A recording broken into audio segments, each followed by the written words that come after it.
Assalamualaikum warahmatullahi wabarakatuh. Semangat pagi untuk teman-teman mahasiswa. Pada pertemuan kali ini saya akan membahas terkait dengan teori disonansi kognitif. Apa sih teori disonansi kognitif?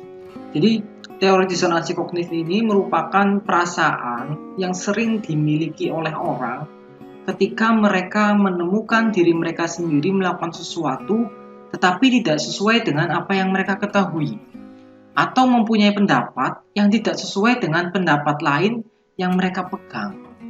Teori ini berpendapat bahwa disonansi adalah sebuah perasaan tidak nyaman yang memotivasi orang untuk mengambil langkah demi mengurangi ketidaknyamanan itu. Manusia akan selalu merasa lebih nyaman dengan sesuatu yang tetap daripada hal-hal yang tidak tetap atau inkonsisten. Teori disonansi kognitif yang dikemukakan oleh Leon Festinger ini menjelaskan bahwa manusia membawa berbagai unsur elemen kognitif dalam dirinya, mulai dari sikap, persepsi, pengetahuan, sampai ke tingkah laku atau behavior. Masing-masing elemen tersebut tidak terpisahkan satu dengan yang lainnya dan saling mempengaruhi dalam suatu sistem yang saling berhubungan. Dalam teori disonansi kognitif ini ada 3 jenis hubungan. Yang pertama adalah hubungan nihil atau tidak relevan atau irrelevan. Jenis hubungan ini tidak memberikan pengaruh apa-apa kepada masing-masing elemen yang terdapat dalam sebuah sistem. Yang kedua adalah hubungan konsisten atau konsonan. Hubungan yang terjadi dengan salah satu elemen yang memperkuat elemen lainnya. Dan yang ketiga adalah hubungan tidak sesuai atau inkonsisten, atau sering yang disebut dengan dissonance. Hubungan ini terjadi bila salah satu elemen tidak diharapkan untuk mengikuti elemen yang lain. Nah, nantinya kita akan membahas hubungan yang ketiga terkait dengan disonansi kognitif. Ide penting terdisonansi kognitif, jadi ada 2 ide penting yang menjadi dasar teori disonansi kognitif. Yang pertama yaitu keadaan disonansi menghasilkan ketegangan atau stres yang memberikan tekanan untuk berubah. Yang kedua, jika kondisi disonansi itu muncul, maka orang akan berupaya untuk menghindarinya. Pada saat teman-teman mahasiswa mendapatkan atau mengalami sesuatu hal yang tidak sesuai dengan apa yang ada dalam pikirannya, pasti akan terjadi disonansi.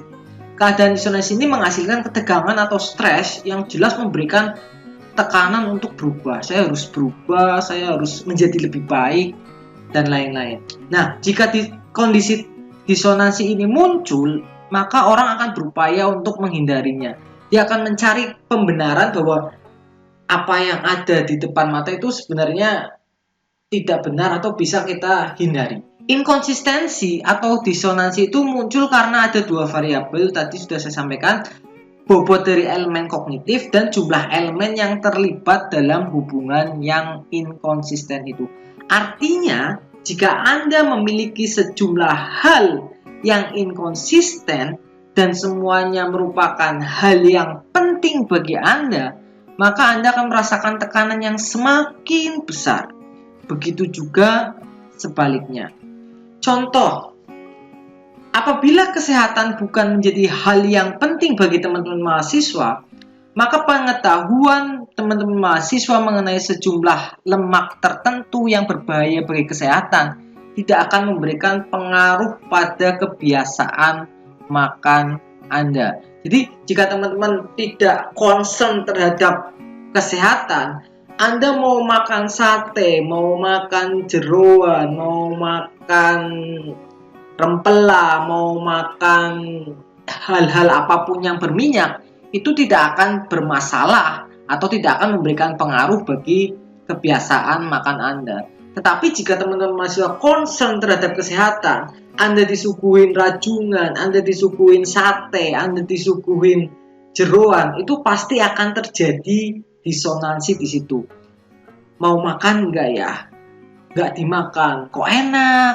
Tapi kalau dimakan, kok mengandung lemak, mengandung kolesterol, dan lain sebagainya. Ada beberapa metode yang digunakan manusia untuk tadi mengatasi masalah disonansi ini.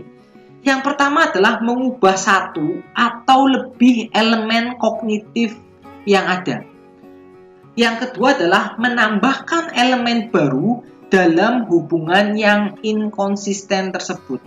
Yang ketiga, mempertimbangkan kembali bahwa disonansi yang terjadi bukanlah sesuatu yang penting.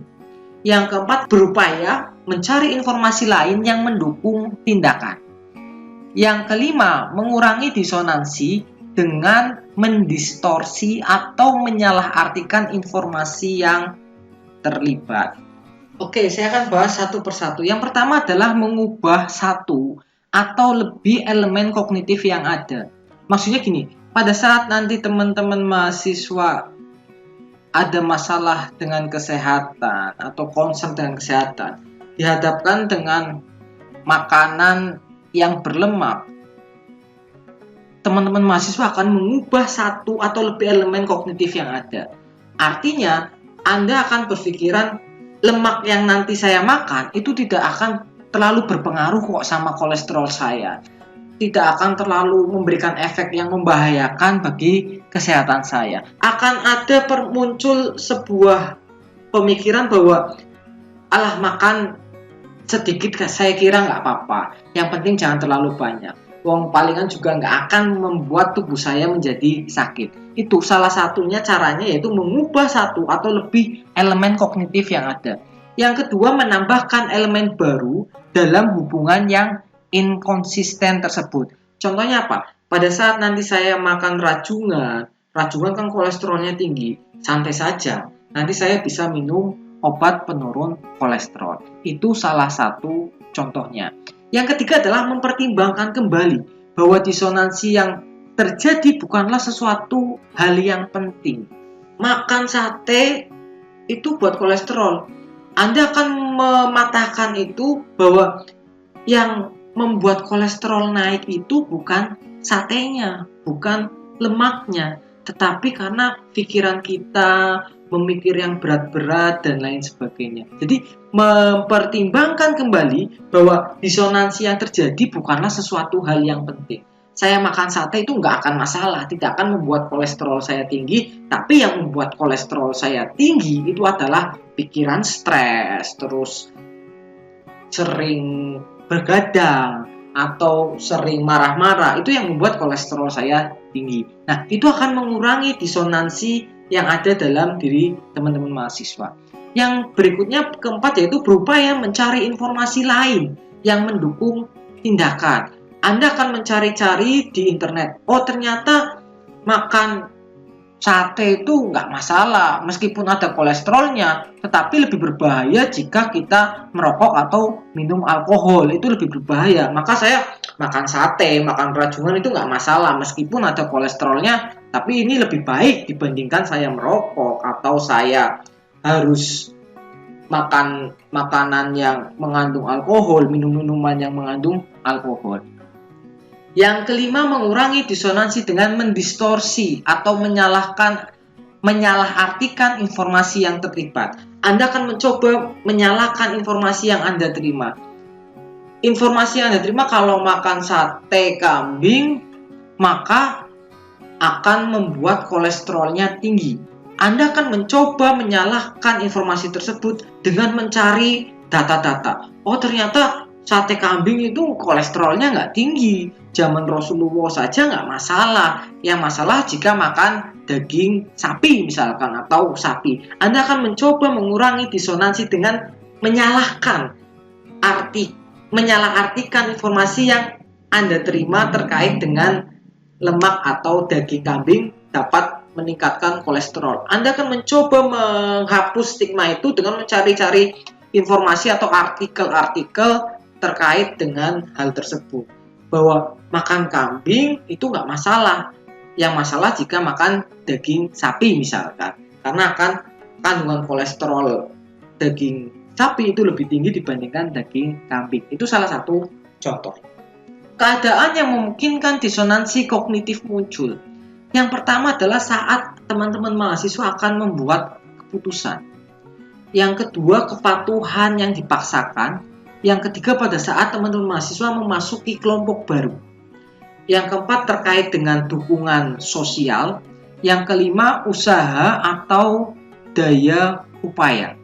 Kita bahas satu persatu contohnya. Saat membuat keputusan, pada saat teman-teman mahasiswa membuat keputusan mau kuliah di Universitas A atau Universitas B, pasti akan terjadi disonansi kognitif di situ.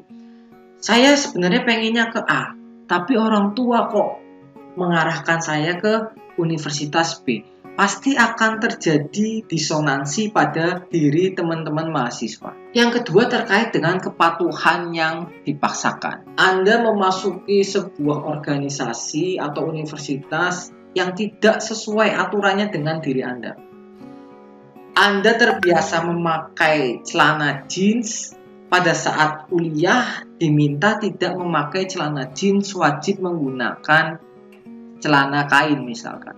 Maka akan terjadi disonansi di situ karena tidak sesuai dengan style atau gaya Anda berpakaian. Nah, ini contoh yang kedua. Yang ketiga, pada saat memasuki kelompok baru. Anda pada saat semester 1 itu pasti terjadi disonansi kognitif. Saya nggak kenal siapa si A, si B, si C, dan si D. Saya harus masuk ke kelompok baru, harus berkenalan dengan mereka. Nah, disitulah akan muncul disonansi kognitif. Yang keempat, terkait dukungan sosial. Pada saat teman-teman mahasiswa mendapatkan dukungan dari banyak orang, itu malah terjadi sebuah disonansi kognitif. Dan yang keempat adalah usaha atau daya upaya. Pada saat nanti teman-teman mahasiswa memiliki usaha pengen mendapatkan sesuatu, benda A, benda B, benda C, itu akan terjadi disonansi. Karena keinginan, nanti saya jangan-jangan menginginkan benda A nggak tercapai. Saya harus seperti apa misalkan nggak tercapai. Saya menginginkan masuk ke dokteran. Saya harus belajar dengan giat. Tapi nanti kalau nggak lulus bagaimana? Nah, itu akan terjadi disonansi kognitif. Tingkat disonansi atau penyesalan yang dialami seseorang yang terkait dengan pengambilan keputusan itu tergantung pada 4 variabel. Yang pertama adalah bobot keputusan yang diambil. Yang kedua adalah tingkat daya tarik dari alternatif yang dipilih. Semakin tidak menarik alternatif yang dipilih, maka akan semakin besar tingkat disonansinya. Yang ketiga, semakin besar daya tarik alternatif yang tidak terpilih, maka semakin tinggi disonansi yang dirasakan. Dan yang keempat, tingkat kemiripan atau tumpang tindih overlap di antara alternatif, maka semakin rendah disonansinya. Terkait dengan bobot keputusan yang diambil. Pada saat teman-teman mau membeli rumah atau mau beli mobil, Anda sudah menabung mau membeli mobil, itu pasti akan terjadi disonansi kognitif di situ. Ini mobil atau mau buat beli rumah ya uangnya. Anda sudah menabung pengen buat beli mobil, ternyata saran dari orang tua diminta untuk beli rumah terlebih dahulu. Maka akan terjadi disonansi di situ. Aduh, saya beli yang mana ya? Beli mobil atau rumah? Yang kedua, tingkat daya tarik dari alternatif yang dipilih. Semakin tidak menarik alternatif yang dipilih, maka akan semakin besar tingkat disonansinya. Pada saat Anda menabung untuk beli mobil, tapi orang tua meminta untuk membeli rumah, dan akhirnya Anda membeli rumah, maka akan semakin besar tingkat disonansinya. Aduh, kenapa beli rumah ya? Padahal saya nabung kan mau buat beli mobil, tapi kok beli rumah ya? Karena Anda sebenarnya tidak tertarik untuk membeli rumah karena desakan dari orang tua, maka harus membeli rumah terlebih dahulu dibandingkan mobil. Maka tingkat disonansinya akan semakin tinggi. Yang ketiga, semakin besar daya tarik alternatif yang tidak terpilih, maka semakin tinggi disonansi yang dirasakan. Pengennya beli mobil, dapatnya rumah. Wah, tadi seperti yang saya sampaikan, harusnya dapatnya mobil kok akhirnya dapatnya rumah, padahal saya sudah menabung untuk beli mobil, maka tingkat disonansinya akan tinggi. Yang keempat, tingkat kemiripan atau timpang tindih di antara alternatif, maka semakin rendah disonansinya. Misalkan kita nabung mau buat beli mobil merek A, tetapi pada kenyataannya dapatnya mobil merek B. Karena ada kemiripan, yaitu berupa sama-sama beli mobil, maka disonansinya akan rendah. Tapi berbeda, nabungnya untuk beli mobil A, tapi kok akhirnya beli rumah, maka terjadi disonansi di situ. Yang harusnya pengennya beli mobil, kok belinya rumah karena diminta oleh orang tua. Tapi kalau sama-sama beli mobil, meskipun mobil yang dibeli berbeda, itu masih ada disonansi tetapi tidak begitu tinggi. Situasi lain yang dapat menimbulkan disonansi adalah kepatuhan yang terpaksa atau terbujuk untuk melakukan atau mengatakan sesuatu yang bertentangan dengan kepercayaan atau nilai-nilai yang dimiliki. Biasanya melibatkan reward dan punishment. Jadi tadi yang sudah saya sampaikan di depan, kepatuhan yang dipaksakan terkait dengan reward dan punishment. Anda biasa pakai jeans, diminta pakai celana kain. Kalau nggak pakai celana kain, Anda mendapatkan punishment, tidak boleh masuk ke kelas. Tetapi jika menggunakan celana kain, Anda mendapatkan reward, mendapatkan pujian dari dosennya karena berpakaiannya rapi sesuai dengan aturan. Nah, ini biasanya akan berpengaruh terkait dengan disonansi. Orang akan cenderung untuk tetap bekerja di tempat di mana ia mendapatkan gaji tinggi, walaupun ia tidak menyukai pekerjaan itu. Dengan kata lain, gaji tinggi menjadi kompensasi terhadap disonansi yang terjadi dalam diri orang tersebut. Jadi, untuk mengurangi disonansi, berilah reward. Orang nggak suka kerja di sebuah perusahaan, dia mengalami disonansi yang tinggi. Tetapi kalau gajinya tinggi, dia mendapatkan reward, secara otomatis disonansi akan berkurang dengan sendirinya karena ada reward yang didapatkan. Jadi cara mengurangi disonansi kognitif dalam diri kita, buatlah reward terhadap diri kita sendiri. Karena ternyata reward sangat efektif untuk mengurangi disonansi yang muncul pada diri kita. Teori disonansi kognitif memperkirakan semakin sulit seseorang untuk bisa bergabung dalam suatu kelompok baru, maka semakin besar komitmen orang itu pada kelompok tersebut. Memang pada saat awal kita masuk sebuah kelompok, itu akan mengalami kesulitan karena disonansi, kita baru mengenal orang baru. Tetapi jika kesulitan tersebut semakin tinggi dan ternyata Anda berhasil masuk ke kelompok baru tersebut, maka komitmen Anda akan semakin besar dibandingkan orang yang secara mudah masuk dalam kelompok tersebut. Pada saat Anda memiliki kesulitan masuk ke universitas yang Anda impi-impikan, Anda akan semakin bangga pada saat Anda sudah masuk ke universitas tersebut. Karena tingkat kesulitan masuk dalam kelompok atau universitas tersebut sulit, Anda bisa masuk, maka akan menimbulkan rasa komitmen dan bangga terhadap apa yang sudah dicapainya. Mungkin itu saja dari saya, kurang lebihnya mohon maaf. Teman-teman mahasiswa harapannya bisa mencari referensi lain terkait dengan teori disonansi kognitif. Apabila ada kekurangan dari saya mohon maaf. Sekian dari saya, wassalamualaikum warahmatullahi wabarakatuh.